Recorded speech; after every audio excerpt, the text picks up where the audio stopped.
All right, our pumpkin face is all dry and in good shape. Hard as a rock, but we do have one slight issue that is common to many starter pumpkins. He's going to stare at the ground. I don't want my pumpkin staring at the ground. I want my pumpkin looking up. So I need to do some modifications to this circle on the bottom. And in doing that, what we're going to have to do is we're going to have to cut away a section of the back here because he's looking down. So I need to cut away the back to have that gone, to have him start to rock backwards. If your pumpkin is looking up too far, then you're going to have to cut away sections of the front. Alternatively, if you do not have anything that you can use to cut with, you can take more clay and add it to the spot where you're having trouble. So in this case, if I wanted to solve this with clay only, he's staring down at the ground, I would add clay to this front section slowly and surely, little bit by little bit, maybe an inch or so at a time, and that would lift him back up. But I'm going to work on the more painful solution today of doing some cutting. To do the cutting, what you want first is you want to know where he's going to sit, where you like him. I kind of like him a little bit more like this, where he's looking up just a tad. I've got him resting on a little bowl, and any kind of small bowl like this will do a good job at giving you a line to cut around. So if he's up here, then he must be resting on the bowl at a fairly good section. So I can take a Sharpie or some other marking device, and I can kind of trace around the rim of the bowl. And this is going to give me an idea of about where I need to cut away to get me that angle. This is, of course, giving me a huge radius, which I don't necessarily like. So I'm going to start by trying to cut a little bit away here, and then I'll see where he's sitting. And if I still don't like it, then I'll keep cutting away a little bit more. Things that you can use to cut away with. You can use, ideally, in the world of having all the tools you want, a Dremel with a saber cut bit. This one right here is not a saber cut bit. I will put an image of one on the screen. Ta-da! This is a wood grinding bit, still useful on this stuff, but you can use a Dremel with a saber cut bit to zip around here, also known as zip cut bits, by the way. I'm going to assume, though, that you may not have that. And I'm going to do this the less power tooly way until my sanity devolves completely. I have here just a little pumpkin cutting saw. It's metal, it's fairly decent. A saw is best for this. If you try to do it with a knife, you will just be jamming a blade into there for quite a bit. It's possible, but it's absolutely agonizing. You can even use the woodworking method of making several cuts into here that are kind of in line, and then breaking those tiny little pieces off. I might even end up doing a little bit of that too as I go through, because I have no idea how easy it's going to be to get this section cut out. But I'm going to fire up the clock and assume that this is what you would have to go through if you had a pumpkin that was giving you the same issues. 3 hours in. Let's see how much time this takes to fix.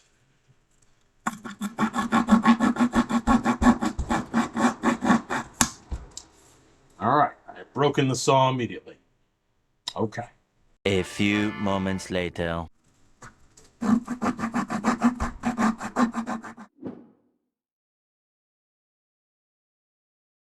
right, apart from the instant saw break, that wasn't too bad.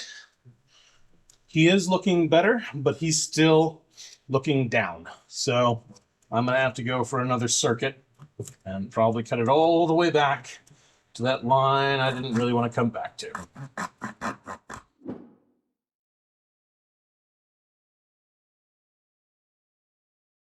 Okay, so I've got him where I want him now. I went around the far cut. It may seem like it's losing a lot of the pumpkin, but really it's not a big factor, because this still will look extremely pumpkin-like.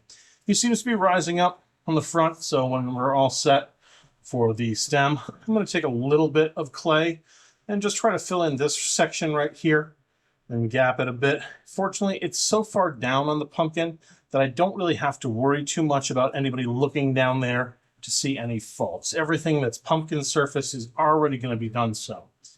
The other thing I'm going to do now, because it's a lot of fun, is I'm going to just cut out these eyes. And because I can't find my X-Acto, which should be on the table right here, but, you know, obviously isn't, we'll pocket knife this sucker.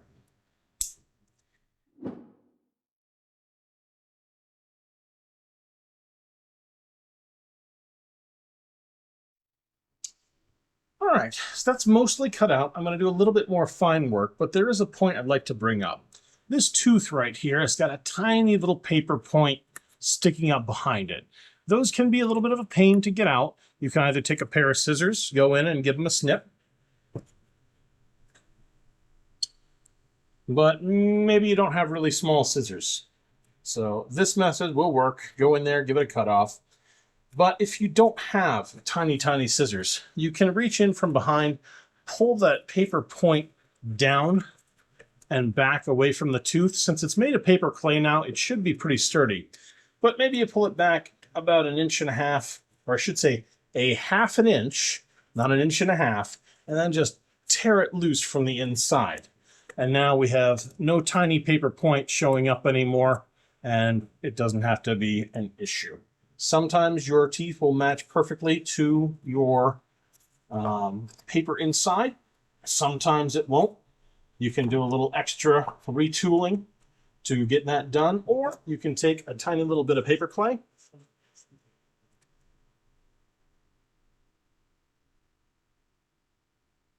and just kind of mask over the edge and blend in any paper that's on there that you don't like the look of.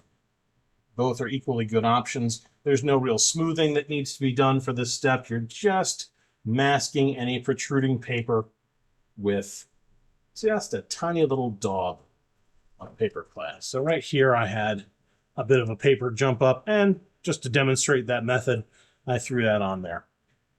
I don't think that too much the rest of this is going to be problematic, because when we start to paint it, the paper will get painted too.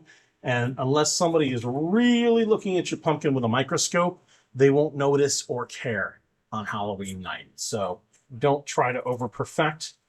Just again, do a little tear off and you should be in great shape.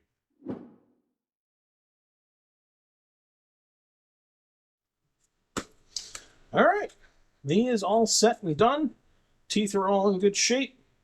I just thunked into one of the areas I covered with clay because I'm super smart like that. And now it is time to get the stem done.